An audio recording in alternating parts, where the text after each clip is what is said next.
인생은 원래 불행한 것입니다. 다들 아시다시피 시편에서는 이렇게 말씀하십니다. 우리 연수가 70이요 강건하라도 연수의 자랑과 수고는 슬픔뿐이요 신속히 가니 우리가 날아가나이다. 누가 주의 노여움의 능력을 알며 누가 주의 진노를 알리니까. 그럼에도 인생 가운데서 아이와 어린의 차이는, 어른은 불행 가운데서도 자신이 해야 할 일, 책임 같은 일은 한다는 것입니다. 예를 들면 사랑을 말할 수가 있습니다. 미숙한 사랑은 내가 상대방을 사랑해준 만큼 또 상대방이 나를 사랑을 해주기를 바랍니다. 그리고 상대방이 나를 사랑해주지 않을 때는 그 사랑을 더 이상 하지 못하게 됩니다. 하지만 어른은 상대방이 나를 사랑해주지 않더라도 사랑을 할 수 있습니다. 내가 상대방을 좌지우지할 수 없지만 그를 또 그녀를 사랑하는 것은 내가 할 수 있는 것이기 때문에 어른들은 그것을 알고 상대방의 반응에 상관없이 사랑을 할 수가 있습니다. 신앙도 이와 같습니다. 신앙의 거인들은 불행 가운데서도 믿음을 지켰습니다. 신앙이 또 우리의 믿음이 우리에게 이득을 주고 또 우리를 행복해 주기 하기 때문이 아니고 하나님께서 창조주이심을 내가 알고 또 주님께서 찬양을 받으시기에 합당하며 그것이 가치 있는 일이기 때문에 또 그것이 진리이기 때문에 믿음을 지킵니다. 그렇기 때문에 그들을 믿음의 거인들이라고 하는 것이겠죠. 오늘 본문을 통해서 이러한 믿음의 좁은 길로 들어가서 신앙생활을 하는 것에 대해서 성경을 묵상해 보도록 하겠습니다. 주를 향해 또 달려가는 어두운 밤이 지나면 영광의 아침이 오듯이 또한 성장하기 위해서 또 신앙의 어른이 되기 위해서 오늘 본문 말씀 로마서 13장 1절부터 7절 말씀 같이 읽어보도록 하겠습니다. 로마서 13장 1절부터 7절 말씀입니다.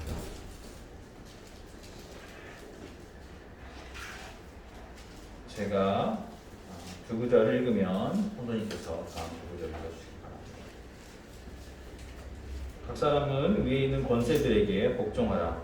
권세는 하나님으로부터 나지 않음이 없나니 모든 권세는 다 하나님께서 정하신 바라. 그러므로 권세를 거스린 자는 하나님의 명을 거스리니 거스리는 자들은 심판을 자취하리라. 다스리는 자들은 선한 일에 대하여 두려움이 되지 않고 악한 일에 대하여 되나니 내가 권세를 두려워하지 아니하려느냐. 선을 행하라. 그리하면 그에게 칭찬을 받으리라. 그는 하나님의 사역자가 되어 내게 선을 베푸는 자니라. 그러나 내가 악을 행하거든 두려워하라. 그가 공연히 판을 가지지 아니하였으니 곧 하나님의 사역자가 되어 악을 행하는 자에게 진노하심을 따라 보호하는 자니라. 5절부터 6절을 다 읽겠습니다. 그러므로 복종하지 아니할 수 없으니 진노 때문에 할 것이 아니라 양심을 따라 할 것이라. 너희가 조세를 바치는 것도 이로 말미암으리라. 그들이 하나님의 일꾼이 되어 바로 이 일을 항상 힘쓰느니라.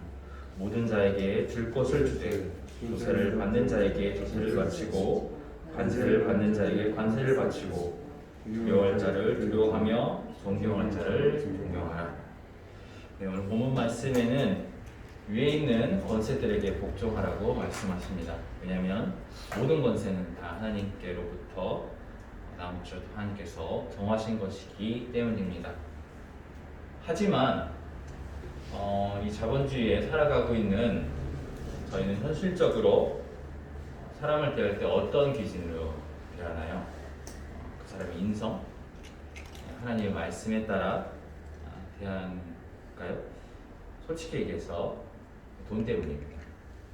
이 사람이 나에게 금전적으로 이익이 되는가, 손해가 되는가, 그 사람의 능력과 힘이 있는가 없는가를 계산을 하면서 사람을 대하며 살아갑니다.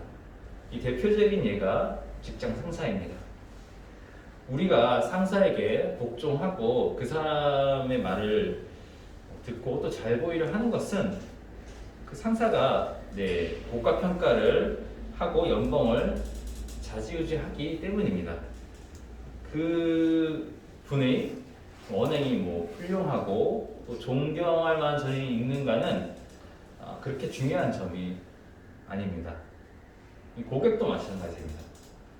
우리가 고객에게 잘해주는 것은 그 사람이 내 상품 또 혹은 서비스를 사서 돈을 벌게 했기 때문입니다. 우리가 고객일 때도 마찬가지입니다. 백화점에 가서 물건을 사러 할 때 생전 처음 보는 우리를 친절하게 대해주고 또 우리의 마음을 사기 위해서 말들을 하는 것은 우리가 훌륭한 사람이기 때문이 아닙니다. 오직 우리가 돈을 그 사람에게 줄 수 있기 때문이죠. 반대로 우리가 물건을 환불하러 갔을 때 입장이 바뀌게 되면 바로 그것이 드러납니다. 이제는 저희가 돈을 받아야 하는 상황이 있기 때문에 아쉬운 소리를 해야 되는 것은 이제 우리입니다. 이처럼 하나님을 믿고 사는 성도들도 자본주의에 살면서 돈의 노예가 되어 살아가는 경우가 많습니다. 이 잘잘못을 이해하는 것이 아니고 현실적으로 표현을 해서 자본들이 시키는 대로 대기업이 시키는 대로 살아가는 자본에 묶여 자유롭지 못한 사람들이라는 것입니다. 회사에 취직을 하기 위해서 영어를 공부하고 또 토익 점수를 높이는 것은 내가 영어를 너무 좋아해서 사랑해서 하는 것이 아닌 자본이 요구하는 것을 사람들이 하는 것이죠. 이러한 세상에 살고 있는 우리에게 오늘 본문은 말씀합니다. 무릇 멍에 아래 있는 종들은 자기 상전들을 범사에 마땅히 공경할 자로 알지니 이는 하나님의 이름과 교훈으로 비방을 받지 않게 하람이라. 믿는 상전이 있는 자들은 그 상전을 형제라고 가볍게 여기지 말고 더 잘 섬기라. 이는 유익을 받는 자들이 믿는 자요 사랑을 받는 자임이라. 너는 이것을 가르치고 권하라. 디모데전서 6장 1절 2절 말씀입니다. 상전, 너무나 당연하게 저희 상사들을 공경해야 되는 이유는 자본이 아닌, 돈이 아닌 하나님 때문입니다. 이 본문인 로마서에서 모든 권세는 다 하나님께서 정하신 것이라고 말씀하십니다.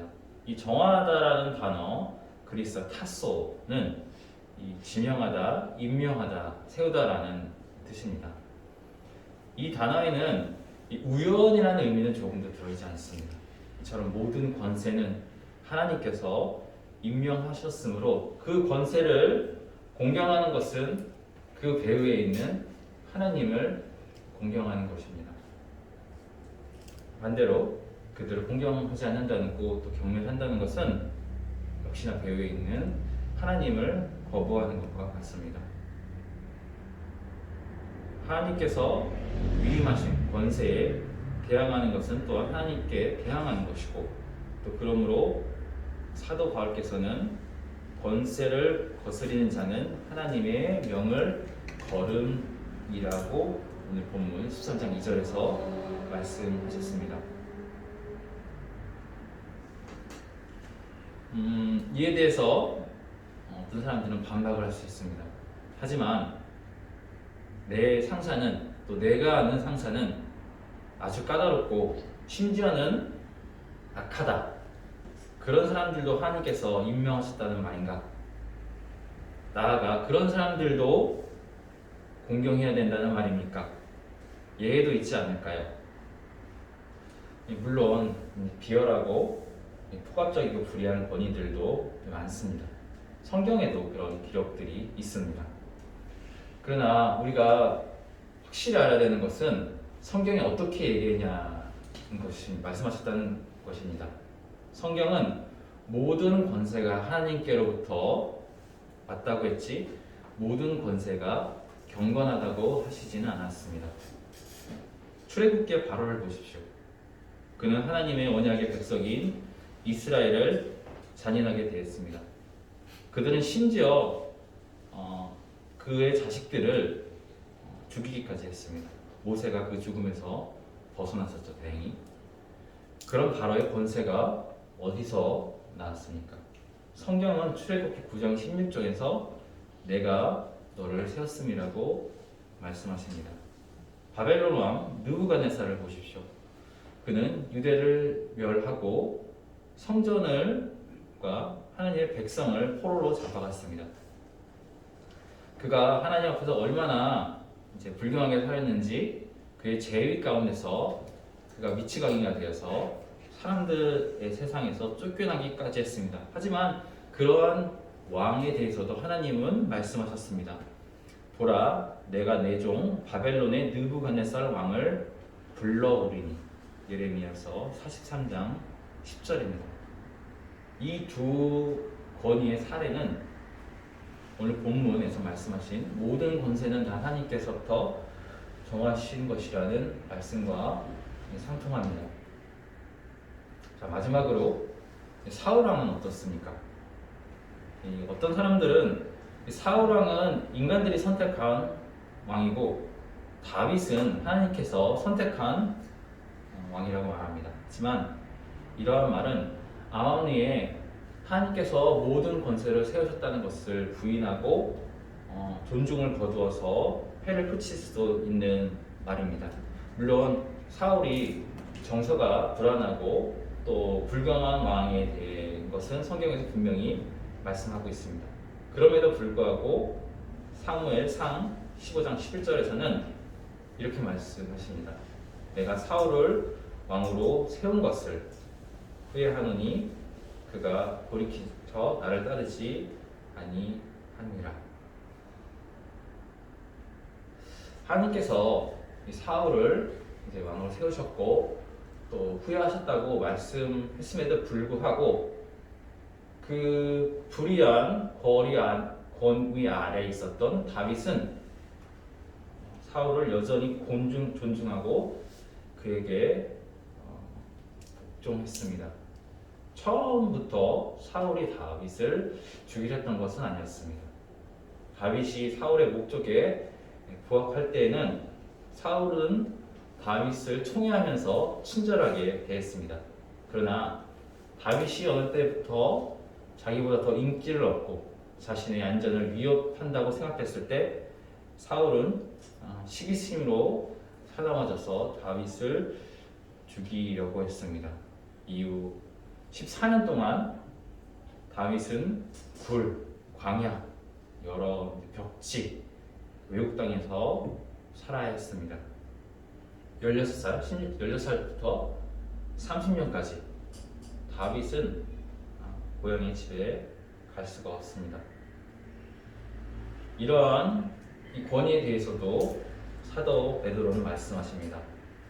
사원들아, 범사에 두려워함으로 주인들에게 순종하되 선하고 관용하는 자들에게만 아니라 또한 까다로운 자들에게도 그리하라.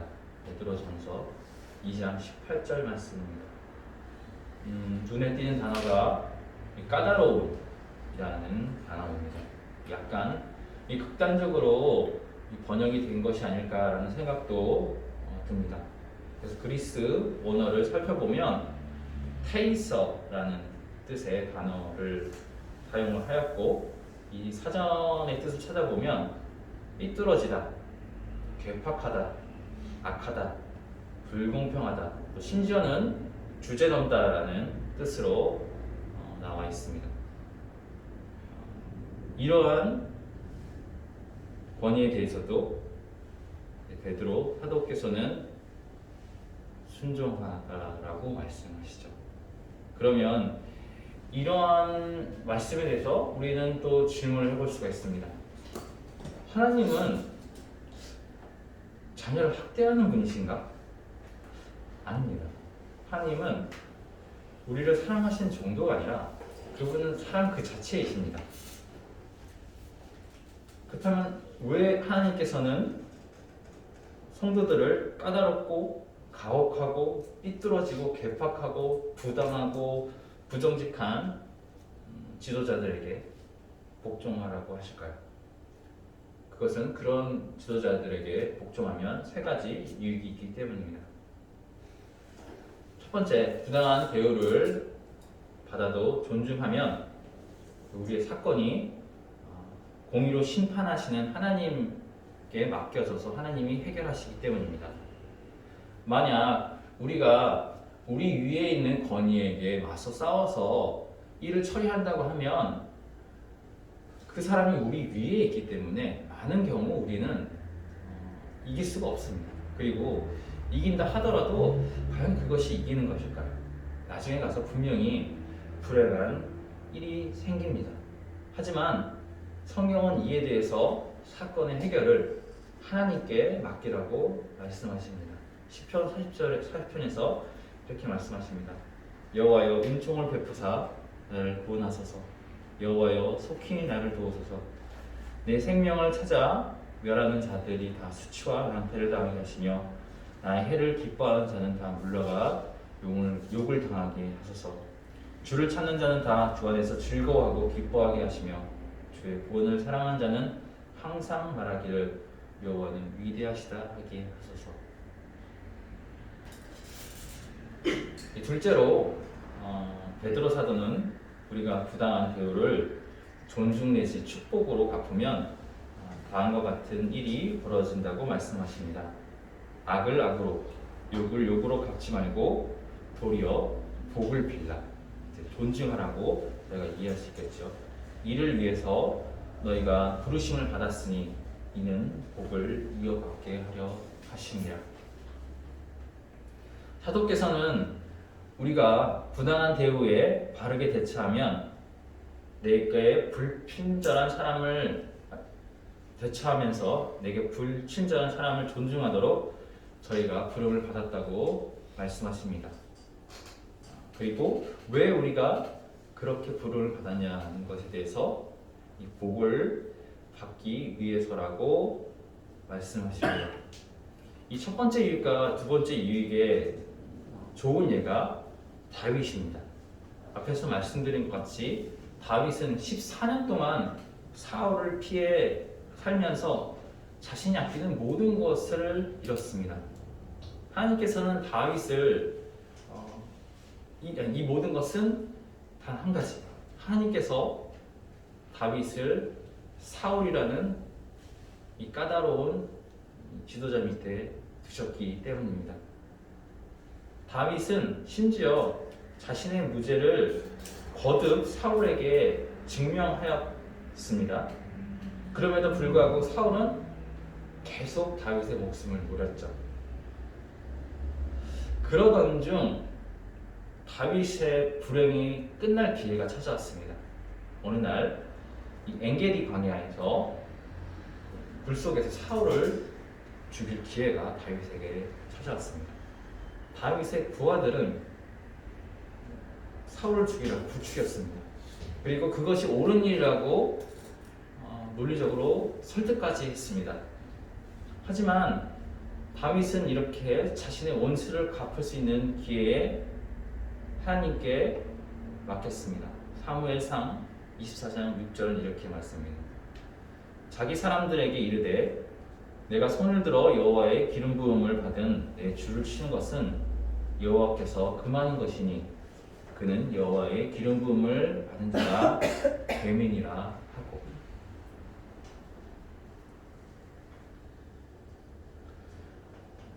다윗은 그 사울의 그 악랄함을 넘어서 그 사울을 세운 권위를 보았습니다.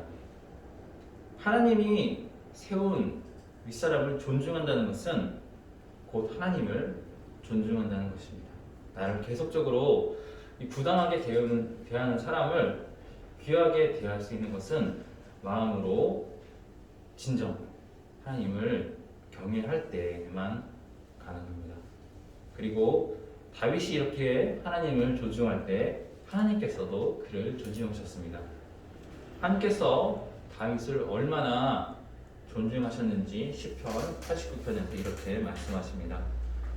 내가 내 종 다윗을 찾아내어 나의 거룩한 기름을 그에게 부었도다. 내 손이 그와 함께하여 견고하게 하고 내 팔이 그를 힘있게 하리로다. 원수가 그에게 강탈하지 못하며 악한 자가 그를 공고하게 하지 못하리로다.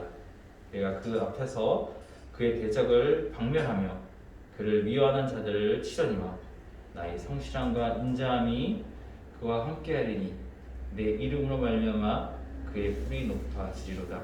내가 나의 거룩함으로 한번 맹세하신즉 다윗에게 거짓말을 하지 아니할 것이라. 그의 후손이 장구하고 그의 왕위는 해같이 내 앞에 항상 있으며 또 궁창의 확실한 증인인 달과 같이 영원히 공고하게 되리라 하셨도다. 시편 89편 20절에서 14절 그리고 34절, 37점 10절 말씀이었습니다. 이 까다로운 권위에 복종하라고 말씀하신 세 번째 이유는 우리가 직접 억울함을 풀지 않고 하나님을 의지할 때 우리 안에 견고한, 경건한 성품이 이루어지기 때문입니다. 다윗은 사울을 향한 존중을 통해서 하나님의 마음에 합한 자라는 그런 칭호를 얻게 되었습니다. 성경에서 그런 칭호를 받은 사람은 다윗뿐이죠. 말씀을 시작하면서 이 아이와 어른의 차이점에 대해서 이야기했습니다.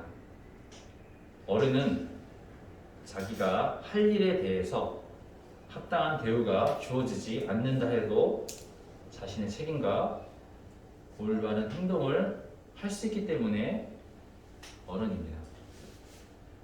아시다시피 신앙도 이와 같습니다. 또 중복이 되는 얘기지만 믿음의 거인들은 삶 가운데 불행이 있어도 신앙을 지키고 좁은 길을 나아갔습니다. 그것이 진리이고 그것이 가치이고 그것이 마땅히 우리가 나아갈 길이기 때문이었습니다. 예수 그리스도께서 이러한 본이 되어 주십니다. 주님께서는 이 땅에 계실 때 옳은 일만 하셨지만 악을 행하는 권위에게 벌을 받으셨습니다. 그리고 십자가를 지셨습니다. 여기 불의한 권위에 대해서 왜 순종해야 되는지에 대한 우리의 답이 있습니다. 베드로전서 2장 27절 이렇게 말씀하십니다. 이를 위하여 너희가 부르심을 받았으니 그리스도도 너희를 위하여 고난을 받으사 너에게 오늘 끼쳐 그 자취를 따라오게 하셨느니라.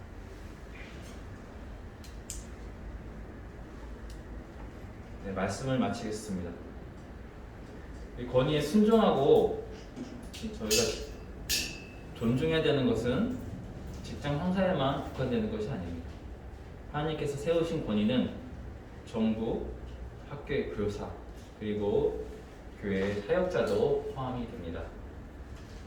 그리고 우리가 권위가 되었을 때 내가 이끄는 사람들을 더 존중을 해야 합니다. 골로새서 4장 1절은 이렇게 말씀하십니다. 상전들아 의와 공평을 종들에게 베풀지니 너희에게도 하늘에 상전이 계심을 알지어다. 직장의 부하들이 우리를 존경하던 존경하지 않던 우리는 그들에게 정당하고 또 공평하게 대하여야 합니다. 그것이 사람을 위해서 하는 것이 아닌 또 돈을 위해서 하는 것이 아닌 오직 하나님을 위하고 저 하나님 앞에서 저희가 살아가기 때문입니다. 오늘 말씀을 통하여서 어떻게 보면 인간관계에서 저희를 가장 힘들게 할 수 있는 그런 관계에 대해서 성경이 하신 하나님의 뜻에 대해서 살펴보았습니다. 로마서 13장의 앞 구절에서는 우리가 세상에 속하지 않고 하나님의 뜻을 분별하여서 거룩한 산 제사로 드리라는 12장 말씀을 하시고 나서 13장 말씀이 이어집니다. 초대교회가 세상을 변화시키고 또 많은 사람들이 우리 예수 그리스도의 도를 믿을 수 있었던 것은 초대교회 사람들이 이 세상과 다른 가치와 또한 삶을 살았기 때문입니다. 저희도 이 세대에, 자본주의 세대에 살면서 많은 것들을 저희가 알게 모르게 돈을 위해서 살아가고 있지만, 이 돈을 위해서 일할 수밖에 없는 직장에서도 하나님의 말씀은 너희 위에 있는 권위를 존중할 때 너희는 돈을 위해서가 아닌 하나님의 말씀을 위해서 하라고 하고 있으십니다. 그렇기 때문에 우리의 그런 믿음의 이 증명이 되고 또 하나님의 복음이 편해지기 위해서 까다로운 직장 산사를 저에게 주시는 것일지도 모르겠습니다. 그럴 때에만 사람들이 저 사람과 다르구나 알 수 있기 때문이 아닌가 싶습니다. 기도드리고 말씀 마치도록 하겠습니다.